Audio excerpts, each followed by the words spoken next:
A sociedade atual, será que ela não é uma fábrica de depressão? Será que ela não produz a depressão? Será que o nosso modo de viver não é muito mais propício a quadros depressivos do que a quadros não depressivos? E será que estar depressivo, estar deprimindo no contexto que a gente vive hoje não é muito mais um sinal de saúde do que de problema? Será que o problema não estaria naquelas pessoas que não estão sofrendo, naquelas pessoas que se habituaram, naquelas pessoas que normalizaram um modo de vida que é por si só absurdo? A nossa forma de viver, ela tem se tornado cada vez mais uma forma de viver adoecida. Vocês não acham que a sociedade atual promove uma fábrica de depressão, uma fábrica de depressivos? A gente tende muito a deslocar esse lugar do adoecimento mental, do adoecimento emocional, do que está acontecendo conosco em sociedade. A gente tende a diferenciar as duas coisas como se essas coisas não estivessem juntas. Muitas vezes você vai pegar diagnósticos de transtorno depressivo, de depressão, de melancolia, até de tristezas mais profundas. Isso vai ser dado como algo orgânico, que não tem a ver com o nosso contexto social, com a nossa sociedade, com a nossa estrutura social. Eu quero fazer uma provocação nesse vídeo para a gente pensar o quanto o nosso modo de viver hoje ele está muito enraizado num modo que por si só ele é adoecedor. Então, quando você coloca diagnósticos de depressão, quando você rotula pessoas como depressivas sem inserir, sem contextualizar elas no ambiente que elas estão vivendo, isso por si só acaba sendo um equívoco. E isso conversa muito com um dos meus primeiros vídeos no canal, onde eu falava sobre o problema do antidepressivo. Tomar antidepressivo por si só não é um problema. O problema é quando o antidepressivo não leva em consideração o que está acontecendo na vida daquela pessoa, na vida daquele sujeito. Aí a gente tem um problema sério. Então eu quero discutir isso aqui com vocês hoje. A sociedade atual, será que ela não é uma fábrica de depressão? Será que ela não produz a depressão? Será que o nosso modo de viver não é muito mais propício a quadros depressivos do que a quadros não depressivos? E será que estar depressivo, estar deprimindo no contexto que a gente vive hoje não é muito mais um sinal de saúde do que de problema? Será que o problema não estaria naquelas pessoas que não estão sofrendo, naquelas pessoas que se habituaram, naquelas pessoas que normalizaram um modo de vida que é por si só absurdo? Percebam que hoje a gente é empurrado para formas de vida profundamente antivitais. Por exemplo aqui, vou dar um exemplo meu. Eu, além de ser psicólogo, psicanalista, eu sou professor.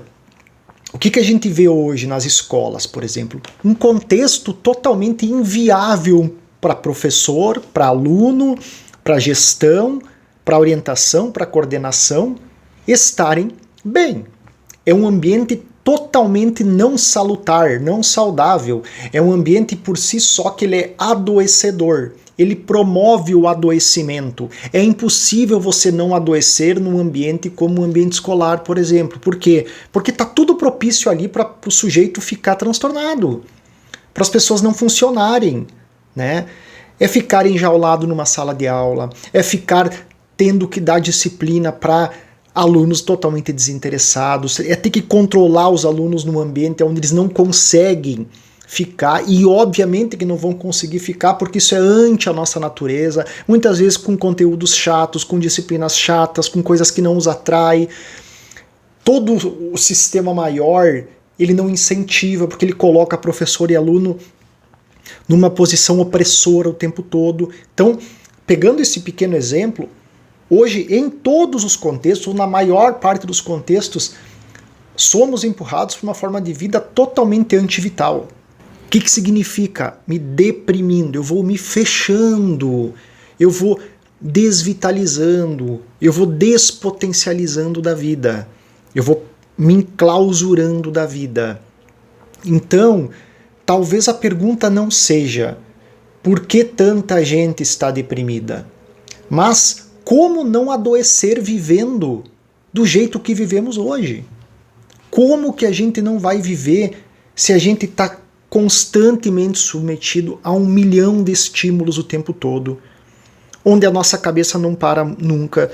Hoje você já não é só professor, você também é editor de vídeo, você também tem canal no YouTube, você também tem segunda profissão, você também tem que cuidar dos filhos, tem que ser um ótimo pai, uma ótima mãe, você também tem que ser um bom amigo, você também tem que ser um bom namorado, uma boa namorada, você precisa ser uma pessoa carismática, você precisa ser uma pessoa sensível, você precisa ser uma pessoa racional, você precisa ser uma pessoa que desempenha bem no teu trabalho, que cumpre as coisas, você precisa ter rede social, estar ali inserido na rede social o tempo todo, interagindo. Como não adoecer diante disso? Você já não consegue mais parar para se concentrar, para pegar um livro, para sentar, para ler com calma, porque a tua mente constantemente vem te, barulhenta, vem ficar barulhenta para outras coisas que você deixou pendente. A gente vive no meio de comparações constantes. Então, as pessoas não conseguem mais obter uma satisfação e um prazer naquilo que elas estão fazendo. Por mais que aquilo que a pessoa está fazendo possa dar um certo prazer, ela está sempre se comparando com o que o vizinho está fazendo, como o vizinho está atuando, aquilo que o vizinho tem eu não tenho. É uma lógica infinita de produtividade. A produtividade virou o carro-chefe da nossa vida. Se você não estar sendo produtivo, a sensação é que não há vida. Você só se sente vivo produzindo. É uma lógica capitalista, neoliberal que entrou nas nossas mentes. A gente é o tempo todo colocado nessa demanda por produtividade. E se você não estiver produzindo, parece que você está perdendo tempo, tem outra pessoa passando na tua frente. O nosso tempo próprio, ele é capturado o tempo todo. A gente é o tempo todo tomado do nosso tempo próprio. Tem uma posição muito bonita que assim que me veio, numa sessão com um paciente, que é o paciente contando e aí na rua ele estava absorto nos pensamentos dele e uma pessoa pediu a hora para ele. E ele parou tudo para dar a hora e perdeu aquela conexão que ele estava consigo mesmo. Algo que é tão banal, como responder uma demanda externa, pedir a hora. Isso fala um pouco de como a gente é constantemente roubado no nosso tempo próprio e que a gente normalizou isso. É normal vender teu tempo o tempo todo. Hoje em dia não é nem mais vender, é doar o tempo, Então, num pequeno exemplo desse, a gente normatiza as coisas. Se fosse só 1 hora no relógio, beleza, mas é o tempo todo a gente sendo demandado. O tempo todo o nosso tempo é roubado, o tempo todo se normalizou ter que responder o WhatsApp na hora. O tempo todo se normalizou estar inserido em rede social quando está com tempo livre de tédio. A gente não vive mais usufruindo do tédio. O tédio virou um problema e o tédio é muito importante. O ócio, esse tempo próprio é muito importante para a gente poder se restabelecer, se reequilibrar, para nossa mente poder respirar, para o nosso corpo poder respirar, Então a lógica das redes sociais ferrou cada vez mais com essa nossa capacidade e o nosso organismo, nosso sistema todo, ele vai sofrendo uma sobrecarga de estímulos o tempo todo. A dificuldade do silêncio, pessoal, de silenciar. A dificuldade que temos em ficar em silêncio. O excesso de ruído, a falação, o blá blá blá que não leva a lugar nenhum. As pessoas não conseguem mais estar em silêncio, tanto sozinhas como silêncio em companhia uma das outras. Parece que se tem que falar o tempo todo. Eu fico muito impressionado com isso. A verborragia, a necessidade que as pessoas têm de conversar, de falar o tempo todo, como uma valorização social. É muito valorizado pessoas que se comuniquem bem, As pessoas vão lá, fazem curso de oratória, mas ninguém pensa na capacidade de silenciar, da necessidade do silêncio, porque não silenciar é estar o tempo todo desempenhando socialmente.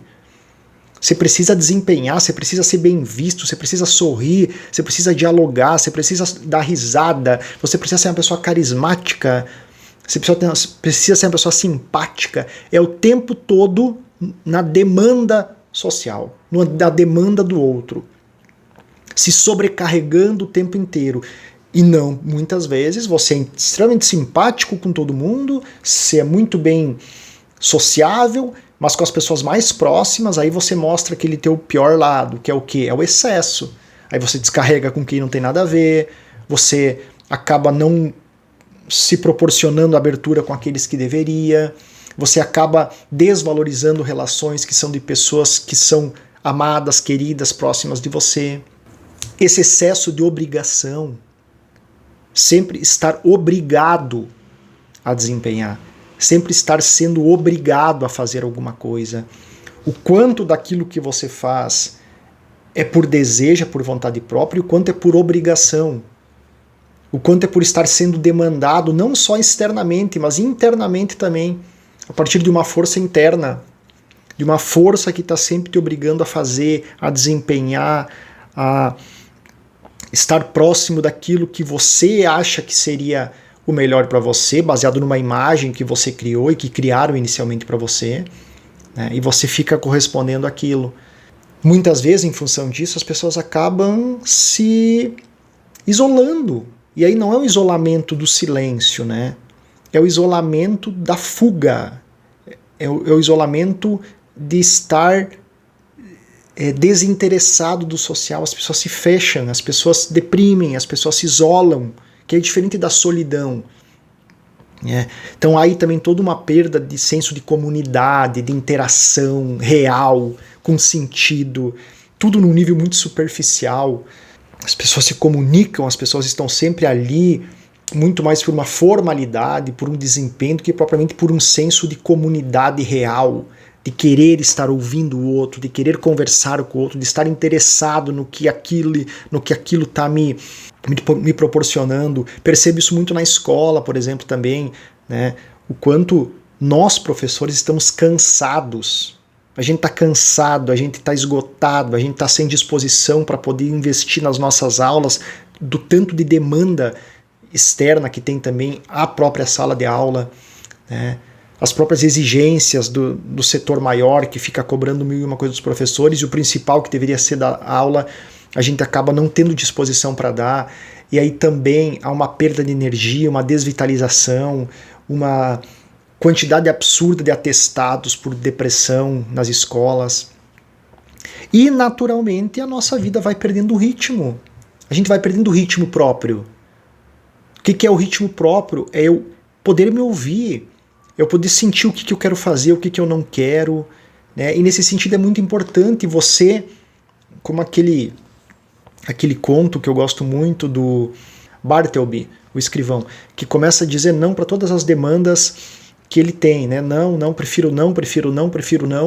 Por quê? Como uma forma de dar uma ruptura, de poder se ouvir, de poder entender o que eu quero afinal, qual que é o meu lugar no mundo, o que faz sentido para mim, aonde que eu quero me colocar. E a partir disso também a gente tem um sintoma contemporâneo que é muito forte, que é o quê? As vidas totalmente esvaziadas de um sentido maior. Isso aparece muito no trabalho, nas profissões totalmente esvaziadas de sentido. Por quê? Porque as pessoas acreditam que a vida se mede pelas conquistas materiais. E não importa o que você faça, desde que aquilo te dê grana o suficiente. E aí você passa a vida inteira correndo atrás daquilo que não faz sentido, para acumular capital, para se dar conta no final da vida que você correu para não se sabe o quê. Você correu, você trabalhou, você investiu o teu tempo, você investiu tua energia para quê? Para acumular capital, e passou a vida em branco, desprovido de qualquer sentido para você. Você passou a vida fazendo algo que não tinha nada a ver com você, com o teu ser, com aquilo que falava da tua subjetividade. E aí a gente entra num outro ponto importante. Hoje em dia, há muita dificuldade de um descanso subjetivo. Mesmo quando se para, mesmo quando se descansa, mesmo quando você está em casa sozinho, você está parado, mas continua performando, continua se cobrando, continua achando que está perdendo tempo. Então, os sofrimentos psíquicos atuais, eles não podem ser separados das formas de vida que estamos produzindo. O nosso modo de funcionar, A nossa tecnologização absurda, a nossa busca por desenvolvimento está produzindo cada vez mais adoecimento. Então, quando você for no teu psiquiatra e ele te receitar um medicamento sem analisar, sem avaliar todo o teu contexto de vida, conteste, questione, não caia nessa cilada. Você não está adoecido emocionalmente, você não está deprimido por acaso. Isso tem a ver com o teu contexto de vida. Tem a ver com a vida que você está levando, tem a ver com o modo que você construiu para a sua vida. E aí, pessoal, talvez a saída não seja apenas tratar indivíduos deprimidos, mas sim repensar radicalmente os modos de vida que nós estamos normalizando. Como tem um professor querido que sempre me diz na escola lá, que ele pegou minha frase que eu sempre dizia e ele diz para mim: não, professor, a gente não pode normalizar. A gente não pode normalizar o que está acontecendo. Não. A gente não pode normalizar o que está acontecendo em todos os níveis. Quem normaliza o que está acontecendo é porque já está adoecido. Muito antes um deprimido do que um anestesiado. O deprimido, ele ainda acredita que há esperança na vida. O normativo, o anestesiado, o normalizado, ele já jogou a toalha há muito tempo e se conformou.